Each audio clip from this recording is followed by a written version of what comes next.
कि हम एक स्ट्रीट शेफ गाओ को देखते हैं। वो बहुत मजे मजे के खाने बनाया करता था। इसका एक छोटा सा रेस्टोरेंट है, मगर वो उसको साफ रखता है और अपने प्रोफेशन से भी बहुत प्यार करता है। लेकिन जो पास्ट में गाओ के साथ हुआ वो बहुत ही बुरा था। उसके फादर ने सिर्फ इसलिए उसे एक शेफ के पास छोड़ दिया कि वो कुकिंग को सीख सके। गाओ ने ये डिसाइड कर लिया था कि एक दिन वो बहुत बड़ा शेफ बनेगा और हर वो चीज हासिल करेगा जो वो अपने बचपन में ना कर सका। गांव के फादर एक बहुत अच्छे शेफ थे और अब तक तो वो बहुत ही कमाल शेफ बन चुके थे, एक तरह के मास्टर शेफ। लेकिन उनका बेटा यानी गाओ उनसे बहुत नफरत करता था, क्योंकि उसने अपना बचपन यानी चाइल्डहुड अपने फादर के बगैर गुजारा था। वो उन्हें मिस भी किया करता था, लेकिन इससे उसके फादर को कोई फर्क ही नहीं पड़ता था। दूसरी तरफ गांव के फादर यानी वही मास्टर शेफ भी इस बात से खुश थे कि दुनिया को नहीं पता कि इनका बेटा भी है, और ये बात गांव को और सैड करती थी। अब सीन बदलता है और हम एक और फेमस, हैंडसम और यंग शेफ को देखते हैं। वो बहुत ही रिच और रॉयल फैमिलीज के लिए खाना बनाया करता था। उसका नाम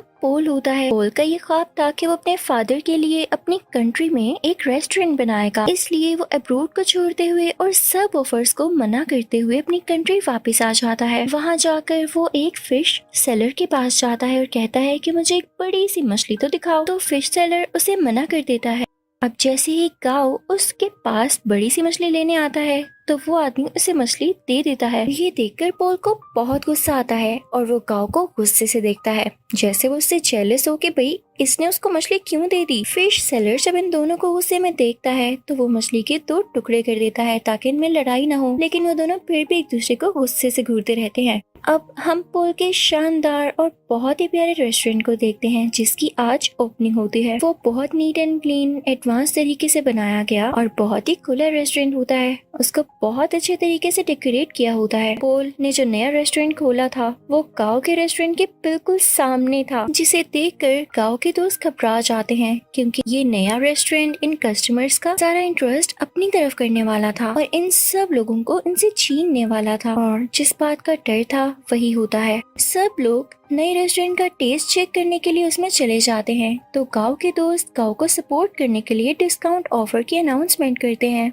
जो कस्टमर्स को वाकई में अट्रैक्ट करती है और वो फिर से गांव के रेस्टोरेंट की तरफ चल पड़ते हैं। इस बात से पोल के दोस्तों को बहुत गुस्सा आता है और वो इनसे आके गुस्से से बात करते हैं कि तुम लोगों के साथ मसला क्या है, हमारी सक्सेस तुम लोगों से देखी नहीं जा रही। फिर एट द एंड दोनों पार्टीज में डिसाइड होता है कि क्यों ना एक कंपटीशन रखा जाए और देखा जाए कि किस शेफ के हाथ में ज्यादा टेस्ट है। अब दोनों को जबरदस्ती कंपटीशन में पार्ट लेने के लिए कहा जाता है। पहले तो वो मान नहीं रहे होते, लेकिन जब एक दूसरे को देखते हैं तो पहचान लेते हैं कि इन लोगों का सामना तो उस दिन फिश स्टॉल पर हुआ था। तो ये लोग कंपटीशन के लिए रेडी हो जाते हैं। अब टेबल लग जाता है और उस पर एक बड़ी सी फिश रखी जाती है जिसको इन दोनों ने काटना था। अब सबसे पहले पोल फिश को काटता है और उसके कांटे बहुत स्मूथली और तेजी के साथ निकालने लगता है और उसका ये तरीका सबको बहुत पसंद आता है। अब वो फिश फेंकता है गांव की तरफ। गांव भी फिश को बड़े अच्छे तरीके से काटता है और उसकी स्किन जब सबको दिखाता है तो उस पर जरा सा भी फ्लैश नहीं होता, यानी उस पर जरा सा भी फिश का मीट नहीं लगा होता। तो उसको भी सब बहुत एडमायर करते हैं, यानी दोनों की बराबर तारीफ होती है। अब वहाँ एक चेयरमैन भी होते हैं जो उनसे कहते हैं कि एक इंटरनेशनल कुकिंग कंपटीशन होता है, मुझे लगता है कि तुम दोनों को उसमें पार्ट लेना चाहिए। अब दोनों को प्रूव तो करना था कि इनमें से कौन बेस्ट शेफ है।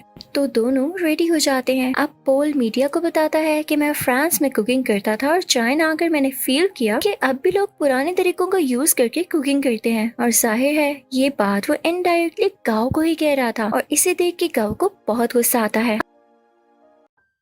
अब वहाँ सबको पता चलता है कि पहले इनका आपस में कंपटीशन होगा। अगर ये लोग उसे जीत जाते हैं तब ये लोग फाइनल तक पहुँच सकेंगे और साथ ही साथ बहुत ही बड़े मास्टर शेफ से मिलने का भी चांस मिलेगा। और ये मास्टर शेफ कोई और नहीं बल्कि गांव के ही फादर थे। उधर गांव के रेस्टोरेंट में पोल की दोस्त आती है और गांव और उसकी दोस्त को रेस्टोरेंट आने का कहती है कि आज का खाना आप हमारी तरफ खाएं। अब वो दोनों यानी गांव और उसकी दोस्त पोल के रेस्टोरेंट तो जाते हैं, लेकिन उनको खाना पोल नहीं बल्कि पोल की वही दोस्त सर्व करती है। दिखने में वो खाना तो फ्राइड एग और एक प्लांट पोट की तरह लग रहा था, लेकिन उसका टेस्ट एकदम अलग था। तो ये देख के वो सोचता है कि वाकई पोल की कुकिंग बहुत एडवांस है। तो वो सीधा किचन में जाता है और उसको गुस्से से कहता है, पोल अपना खाना अच्छा दिखाकर क्या साबित करना चाहते हो? कि तुम बहुत अच्छे कुक हो, तो पोल चुप रहता है और उससे मीट पकाने का कहता है कि चलो देखते हैं कौन ज्यादा अच्छा मीट पका सकता है। गाओ चैलेंज एक्सेप्ट करता है। अब गाओ बहुत ही अच्छे तरीके से वो मीट पकाता है, वो बहुत डिलीशियस लग रहा होता है।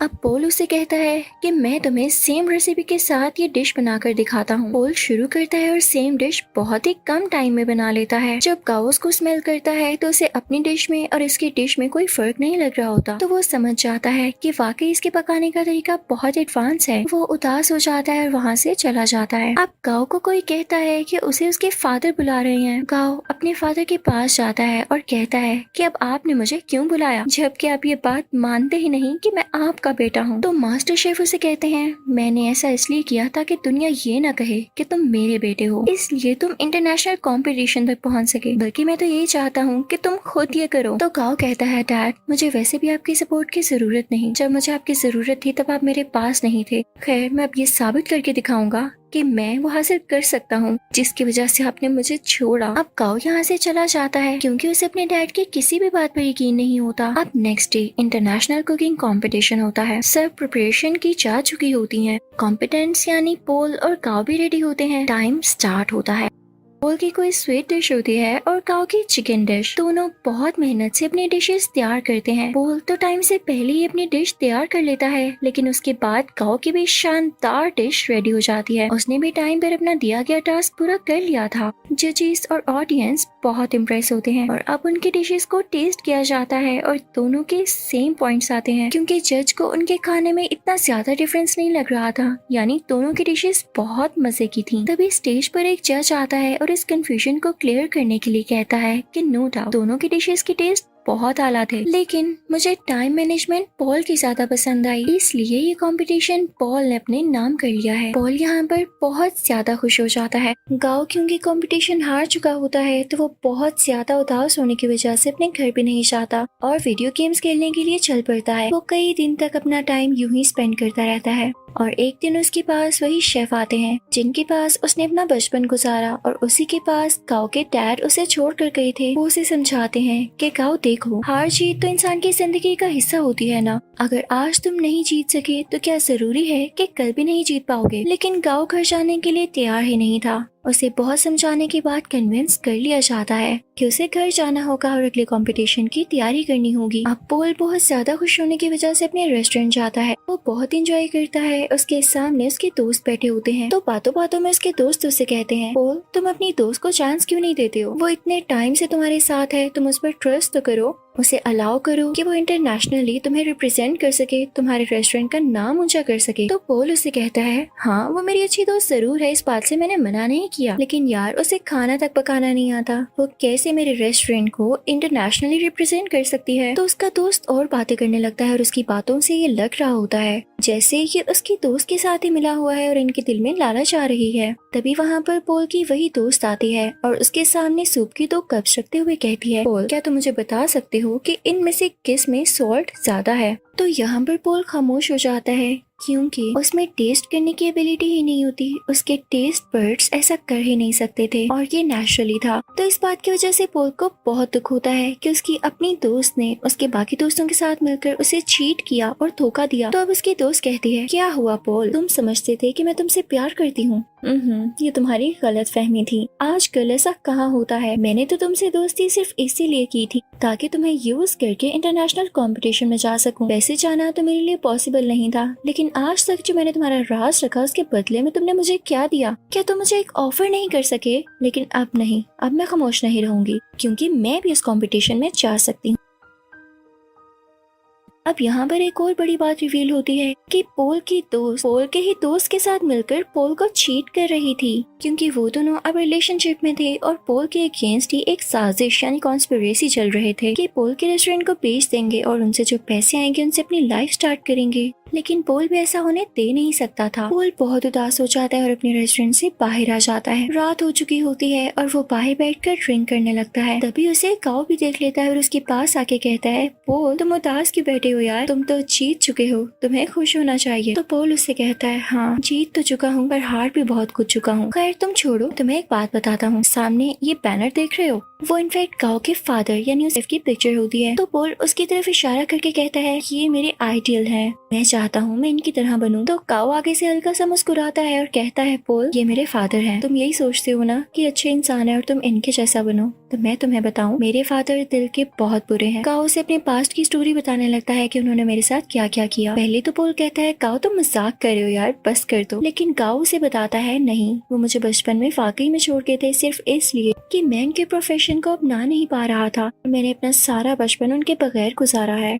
तो पोल कहता है, अच्छा उदास नहीं हो, अब हम क्या कर सकते हैं। तो काओ से कहता है, बॉटल्स फेंक सकते हैं। तब वो दोनों खाली बोतल्स उस बैनर की तरफ फेंकने लगते हैं और बहुत खुश होते हैं। यहाँ पर इन दोनों में दोस्ती हो जाती है और ये सीन बहुत ही ज्यादा क्यूट है। अब पोल जब वहाँ से अपने रेस्टोरेंट वापस जाता है तो देखता है कि उसके दोस्त उसके रेस्टोरेंट का सौदा कर रहे होते हैं। तो पोल उनसे कहता है, ये क्या हो रहा है, तुम लोग मेरी इजाजत के बगैर ऐसा कर भी कैसे सकते हो। तो उसके दोस्त उससे कहते हैं, मुझे ये बताओ इंटरनेशनल कंपटीशन में अपने साथ किसको लेकर जाओगे, क्योंकि राउंड 2 में अकेले नहीं पका सकते, आपके साथ आपका पार्टनर होना लाजमी होता है। क्या तुम अपनी दोस्त को लेकर जाओगे। तो पोल कहता है, मेरा दिमाग नहीं खराब, मैंने डिसाइड कर लिया है कि मैं किसे अपने साथ लेकर जाऊंगा जो कि वाकई डिजर्विंग है। पोल यहाँ पर काओ का नाम लेता है। तो ये सुनकर उसके दोस्त काफी जेलस होते हैं। उनमें से एक कहता है, पोल याद रखना तुम्हारा करियर मिट्टी में मिल जाएगा। तो पोल उसे अपने सर से हिट करता है, उन सबको वहाँ से भगा देता है। जब ये सारे लोग चले जाते हैं तो काओ का वही गार्डियन शेफ पोल से कहता है, पोल वाकई तुमने ये सोचा है कि तुम काओ को अपने साथ लेकर जाओगे। तो पोल कहता है, हाँ क्यों नहीं, और साथ ही वो काओ के शोल्डर पर पैट करता है और कहता है, हाँ ये डिजर्विंग है। सब बहुत खुश होते हैं। अब यहाँ पे कंपटीशन की तैयारियां शुरू हो जाती हैं। दोनों में ये डिसाइड होता है कि पोल काओ को अपने नए तरीके सिखाएगा, जबकि काओ पोल को अपने पुराने तरीके जिस तरह से वो कुकिंग करता है। काओ पोल से कहता है, तुम परेशान मत होना, अगर तुम्हारे टेस्ट बड्स काम नहीं करते मैं तुम्हारा टेस्ट वापस लाने में तुम्हारी मदद करूंगा। वो उसे समझाता रहता है कि इस तरह करो।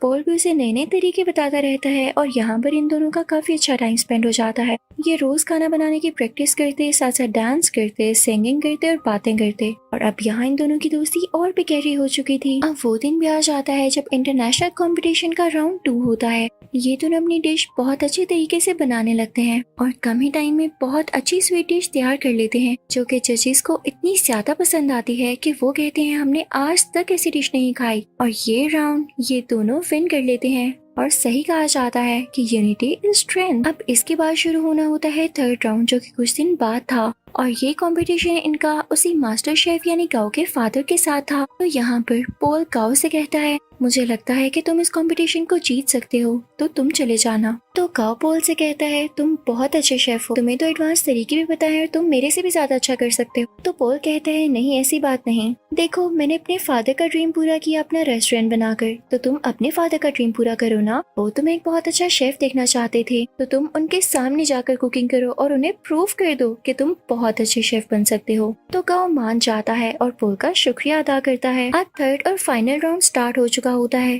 दूसरी तरफ मास्टर शेफ भी अपनी डिश बनाने लगता है। अब काओ भी शुरू हो जाता है, लेकिन शुरू होने से पहले ही उसे अपने बचपन की कुछ यादें आने लगती हैं, जहाँ पर उसके फादर उसे छोड़ गए थे और उसे काफी बच्चे बुली किया करते थे। वो उन्हीं यादों में खो जाता है। उसके फादर आकर उसके मुंह पे पानी गिराते हैं और कहते हैं, अपना काम शुरू करो। तो अब यहाँ पर काओ कुछ बनाना शुरू करता है। दूसरी तरफ काओ के फादर यानी वही मास्टर शेफ बहुत ही ज्यादा प्यारी स्वीट डिश बनाते हैं, जैसे फायर लगी हो और उसमें से एक फूल निकल रहा हो। उस फूल का बहुत ही आला टेस्ट होता है। जजेस को ये बहुत ज्यादा पसंद आता है। और जब काओ की बारी होती है कि वो अपनी डिश दिखाए कि उसने क्या बनाया है, तो वो एक बाउल में नूडल्स बनाकर सीधा अपने फादर के पास जाता और उनको वो प्रेजेंट करता है। मास्टर शेफ उसे टेस्ट करते हैं तो वो नूडल्स उन्हें बहुत अच्छे लगते हैं। और ये वही नूडल्स होते हैं जिनकी वजह से काओ को उसके फादर से डांट पड़ी थी कि तुम तो नूडल्स तक नहीं बना सकते। और आज काओ ने इतने मजे के नूडल्स बनाए थे कि उसके फादर उसे खाना ही नहीं छोड़ते और नूडल्स को वाइल्डली खाने लगते हैं। वो अपने बेटे को रोक के कहते हैं, शाबाश बेटा, तुमने बहुत अच्छा नूडल्स बनाए। वो यहाँ पे काफी इमोशनल हो जाते हैं। तो ऑडियंस को भी पता चल जाता है कि एक तो इनका सरनेम सेम है और इन लोगों का बिहेवियर देख के भी यही लग रहा है कि ये बेटा और बाप हैं। यहाँ पर काओ का ख्वाब भी पूरा हो चुका था और उनके फादर का भी। अब उधर हम रेस्टोरेंट में देखते हैं कि पोल और काओ अब साथ काम करते हैं और उनकी ऑडियंस पहले से कई ज्यादा है, यानी उनके पास और भी ज्यादा कस्टमर्स आते हैं। लोग उनका खाना बहुत ज्यादा पसंद करते हैं और इनके रेस्टोरेंट में अब रौनक ही रौनक हो जाती है। इसी के साथ ये मूवी यहीं